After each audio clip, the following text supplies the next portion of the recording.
আজকে আমরা যে বিষয়ে আলোচনা করতে চাই যে রেইসিজম, জাতিগত বিদ্বেষ, এই যে জাতীয়তা, এই এক্সট্রিম একটা লেভেল মানুষের মধ্যে থাকে, এক বংশ, এক জাতি, এক ভাষাভাষী, এক রঙের লোক আরেক রঙের লোকদেরকে ঘৃণা করে, অপছন্দ করে, দুশ্মনী করে। এগুলো ইসলামী দৃষ্টিতে জঘন্য অন্যায়।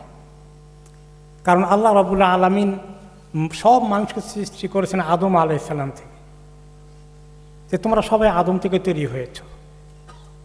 আদম এবং হাওয়া থেকে পৃথিবীতে যত মানুষ সাদা, কালো, বাদামি রঙের, সবই এক গোষ্ঠীর মানুষ, সব এক রেইসের মানুষ, সব এক জাতির মানুষ। তো এই সব যদি এক জাতি হয়, আমাদের বংশ একটাই, আদমের বংশ, তাহলে আমাদের মধ্যে এরকম কেন হবে? তাদের মধ্যে রেসিজম আছে, তারা বর্ণভিত্তিক মানুষকে বিচার করে। সাদা বর্ণের লোকেরা অনেক উপরওয়ালা, বাকি কালোরা অনেক নিচে থাকবে, আর বাদামিরা বোধহয় মাঝখানে থাকবে। এরকম যে চিন্তাগুলো মানুষ করে, গর্ব করে, অহংকার করে, এটা আল্লাহর কাছে খুব ঘৃণার বিষয়। কারণ আল্লাহ তাআলা সমস্ত মানুষকে একই জাতি, একই গোষ্ঠী, একই বংশকে থেকে তৈরি করেছেন। সব বংশ, আমাদের মধ্যে তো মাঝে মাঝে কিছু বিভিন্ন রকমের এর উপরের নিচের বংশের বড়াই আছে, গর্ব থাকে। এটাও কিন্তু এক ধরনের ইনডাইরেক্ট রেসিজমের মতো। এটাও আল্লাহ তাআলা পছন্দ করেন না। এবং এ ব্যাপারে পরিষ্কার কিতাব কোরআনের পাকে পরিষ্কারভাবে এসেছে যে আমি বিভিন্ন রকমের তোমাদেরকে নারী পুরুষ দিয়ে সৃষ্টি করেছি, কেউ পুরুষ কেউ নারী, আর বিভিন্ন জাতি বংশ তোমাদের পরিচয়ের জন্য এগুলো হয়েছে। দেশ, অঞ্চল, ভাষা, এগুলো সব কিছু একটা পরিচয়ের একটা মাপকাঠি হতে পারে, কোন এলাকা থেকে কোন জায়গা থেকে চিনতে সুবিধা। কিন্তু এর মাধ্যমে মানুষের মধ্যে তফাৎ সৃষ্টি করা, পার্থক্য সৃষ্টি করা, বংশ বুনিয়াদের বড়াই করা, হ্যাঁ, অমুক ভাষাভাষীরা ভালো, অমুক ভাষাভাষীরা খারাপ, তার গায়ের রং কালো, তার গায়ের রং সাদা, এর ভিত্তিতে মর্যাদার বিচার হবে কোনো রকমেই না। বরঞ্চ মর্যাদার বিচার হবে আল্লাহর কাছে তাকওয়ার ভিত্তিতে। যার ভিতরে আল্লাহ তাআলা তাকওয়া দিয়েছেন তারই মর্যাদা আখিরাতে নিশ্চিত হবে। তবে তাকওয়াওয়ালা লোক যদি আজকে বলে আমার তাকওয়া আছে, আমিও অনেক মর্যাদাশীল, তাহলে তার তাকওয়া নাই বোঝা গেল। যার তাকওয়া আছে সে মনে করবে আমার তাকওয়া সবচেয়ে কম। তাহলে গর্ব করার, অহংকার করার কোনো সুযোগ নাই মানুষের সৃষ্টিগত বিষয় নিয়ে। এই জন্য নবী করিম সাল্লাল্লাহু আলাইহি ওয়াসাল্লাম বিদায় হজের খুতবার ভাষণে তিনি বলেছিলেন, বিদায় হজের খুতবায় কি বলেছিলেন? হে মানুষ, তোমাদের সবার রব একজন, তোমাদের সবার প্রভু একজন, তোমাদের পিতাও একজন। একজন আরবের উপরে, অনারবের উপরে আরবের কোনো প্রাধান্য নেই, অগ্রাধিকার নেই, এবং অনারবেরও আরবের উপরে কোনো প্রাধান্য বা অগ্রাধিকার নেই।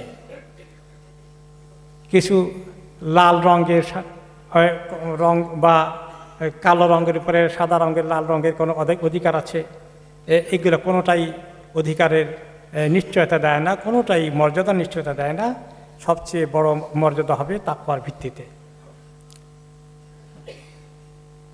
এমনকি নবী করিম সাল্লাল্লাহু আলাইহি সাল্লাম এরকম বর্ণবিদ্বেষ, জাতিগত বিভেদ, বংশ বুনিয়াদের ভিত্তিতে ভালো মন্দে ক্রাইটেরিয়া ঠিক করাকে তিনি বলেছেন এগুলো আসলে বড় ধরনের একটা জাহেলিয়াত। তিনি বলেছেন যে ব্যক্তি এগুলো করে তার ভিতরে রেইসিজম আছে, তার ভিতরে বংশের বড়াই আছে।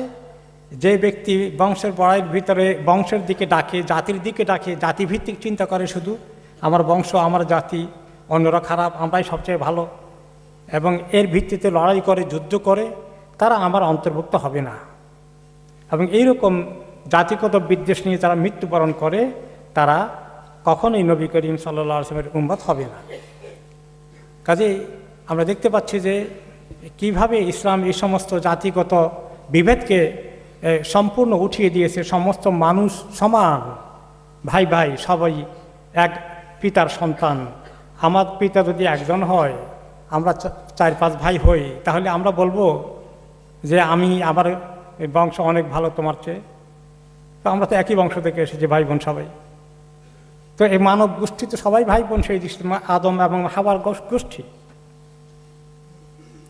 ইসলাম এটাকে শুধু থিওরি নয়, তত্ত্বগত কথা নয়, প্র্যাকটিক্যালি প্রমাণ করে দিয়েছেন। বেলাল ইবনে রাবাহ হাবশী দাস ছিলেন, তাকে যখন মুক্ত করে দেওয়া হলো তার ইসলাম কবুল করার কারণে, তখন তিনি এই বেলাল লোকটি নবী করিম সাল্লাল্লাহু আলাইহি ওয়াসাল্লামের কত কাছে পৌঁছে গিয়েছিলেন এবং আল্লাহ তাআলার কত কাছে তিনি চলে গিয়েছিলেন। নবী করিম সাল্লাল্লাহু আলাইহি ওয়াসাল্লাম যখন জান্নাতে ওনাকে দেখানো হলো মেরাজের সময়, তিনি বললেন যে বেলাল, জান্নাতে দেখি যে তুমি আমার সামনে স্যান্ডেল দিয়ে হাঁটছ, যে দুনিয়াতে স্যান্ডেল পরা যে আওয়াজ আসে ওইরকম আওয়াজ তোমার আসছিল। তো কী আমল করো তুমি? বলে আমি কি আমল আর করি, একটু যখনই অজু করি, অজু থাকলে অজু নষ্ট হয়ে গেলে অজু করি, অজুর হালাতে থাকি, আর যখনই অজু করি তখনই 2 রাকাত নামাজ পড়ে ফেলি। তিনি বললেন তাহলে এই আমলই তোমাকে জান্নাতের এত উঁচু পর্যায়ে নিয়ে গিয়েছে।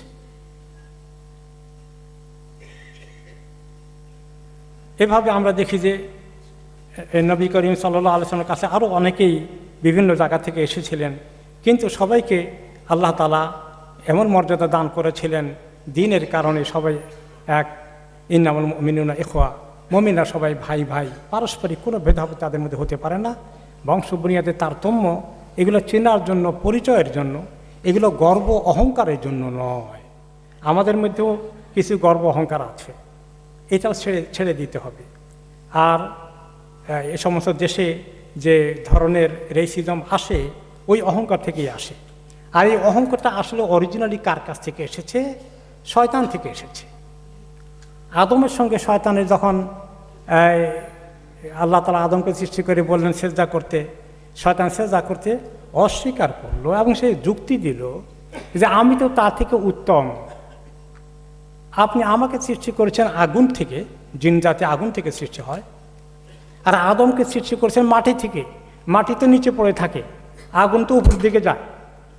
তো কাজে আমার তো পজিশন অনেক হাই, আমি এত উঁচু বংশের লোক, উঁচু বংশের সৃষ্টি, আমি এখন নিম্ন বংশের যারা তাদের কাছে তাকে সম্মান করব। তাহলে আমরা দেখতে পাচ্ছি যে রেসিজমটা কত খারাপ জিনিস। এটা অহংকার নিয়ে আসে, আর অহংকার হচ্ছে আল্লাহ তাআলার চাদর। যে ব্যক্তি অহংকার করে সে আল্লাহর চাদর নিয়ে টানাটানি করে।